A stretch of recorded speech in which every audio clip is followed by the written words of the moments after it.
So, when we look at China today, a $20 trillion economy, it's almost hard to believe where it started. Just 50 years ago, China was still considered a developing nation, often compared to India in terms of economic output. It's wild, isn't it? Not long ago, most people thought of China only in terms of cheap labor and its enormous population. Now, it's the hub for everything from smartphones to electric cars. The pace of that transformation feels like something out of a business thriller. Exactly. And it wasn't just luck. China didn't stumble into this role, they engineered it. But what gets me is how intentional their strategy's been at every stage. Totally. That deliberate approach is key. I mean, how does a country leap from rural poverty to dominating global supply chains? There's a lot more happening than just cheap factories. Let's unpack what actually powered that shift. The numbers are staggering. In 1982, China's literacy rate hovered around 66%. Fast forward to 2020, and it's over 97%. That's not just an impressive stat, it's a game changer for any economy. That rise in literacy truly set China apart. By intentionally investing massive resources into education, the government enabled millions of people to read, learn new skills, and work with complex machinery. Factory workers could now learn faster, adapt to new technology, and follow detailed instructions. China was no longer just churning out cheap goods, it was systematically building a culture of skill. And the ripple effect was huge. Productivity shot up, and poverty rates plummeted. More than 800 million people were lifted out of extreme poverty since the late 1970s. That's about 70% of global poverty reduction in that time frame. That's almost hard to wrap your head around. A literate, skilled workforce does so much more than build products. It lets you adapt to new tech, create tightly coordinated manufacturing hubs, and basically turbocharge industrial growth. That actually reminds me, people often talk about GDP or income when measuring development. But for China, infrastructure was the real foundation. We're talking basics: water, electricity, and roads. Right, and the decision to invest in all those things early on made such a difference. Factories could pop up not just in the big cities, but in smaller towns too. Suddenly, jobs weren't just an urban thing, growth spread everywhere. And when you decentralize like that, suddenly, growth can happen in 100 places at once. Factories lead to jobs, jobs lead to homes, and then you get whole new towns springing up. It's like watching a time-lapse of a country growing roots. I remember reading a Forbes article that said China used more cement in 3 years than the US used across the entire 20th century. That statistic really stuck with me, because it flips the usual story. Infrastructure wasn't something China built after it became rich. Infrastructure was how it became rich. And once that foundation was in place, it opened the door for everything else. Speaking of companies, government policy was like the architect behind the scenes. China's one-party system gets a lot of critique, but it also allowed for bold, long-term plans that democracies sometimes struggle with.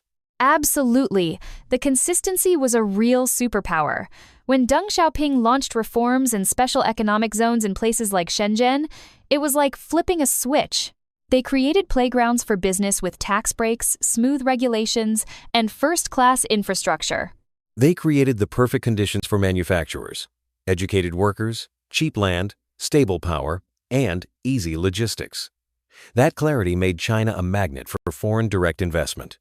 Multinational giants, Apple, Foxconn, Volkswagen, Samsung, you name it, everyone was ready to set up their shop. I love how China didn't chase companies with handouts. Instead, they made the whole place so reliable and scalable that companies wanted to build deep roots. Funny enough, China's early manufacturing wasn't even about innovation. They started by learning reverse engineering products, absorbing global standards, and refining those lessons until they could outdo the originals. And it worked. By focusing on learning before inventing, Chinese firms compressed decades of industrial knowledge into just a generation. Think about how companies like Huawei or BYD went from unknowns to rivals of global giants. Once they'd mastered the basics, they didn't stop there. Chinese manufacturers started integrating vertically, controlling everything from raw materials to finished products. That cuts risk and makes the whole system insanely resilient. Plus, with horizontal expansion, they leapt into fields like electric vehicles, batteries, chips, you name it. Suddenly, China became a one-stop ecosystem where you could design, build, and ship anything, all under one roof. Let's talk about that next step.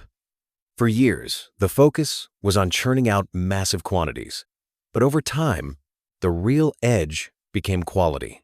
Chinese firms started pouring money into automation and process control. That's where they left a lot of other countries behind. While the West was outsourcing for short-term efficiency, China was building capability. Now, over 150 countries depend on China for key goods or materials. That's deep-rooted influence. And let's not forget critical minerals. China didn't just mine them. It built the world's biggest processing industry for rare earths, lithium, all the things modern tech needs. It's like controlling both the bakery and the flour supply. That's a strategic edge most countries missed. By locking down the hard-to-replace parts of the supply chain, China made itself almost indispensable not just for sneakers and smartphones, but for the future of tech and energy. Looking at the big picture, China's story isn't just about rapid growth. It's about what happens when a country aligns education, infrastructure, and policy around a shared future, and sticks with it for decades. What stands out to me is the patience and clarity. China didn't chase instant wins. They planned long-term, committed resources early, and kept refining their approach. That's how you end up with BYD rivaling Tesla and Huawei standing next to Apple. China is the best economic case study to learn from. China's story is a blueprint for how nations can shape, not just ride the future. It's about the grit to invest in people, in infrastructure, and in relentless learning. From cheap labor to complex ecosystems, from rural villages to industrial megacities, this rise didn't happen by accident. That's the real takeaway. Clarity, commitment, and patience.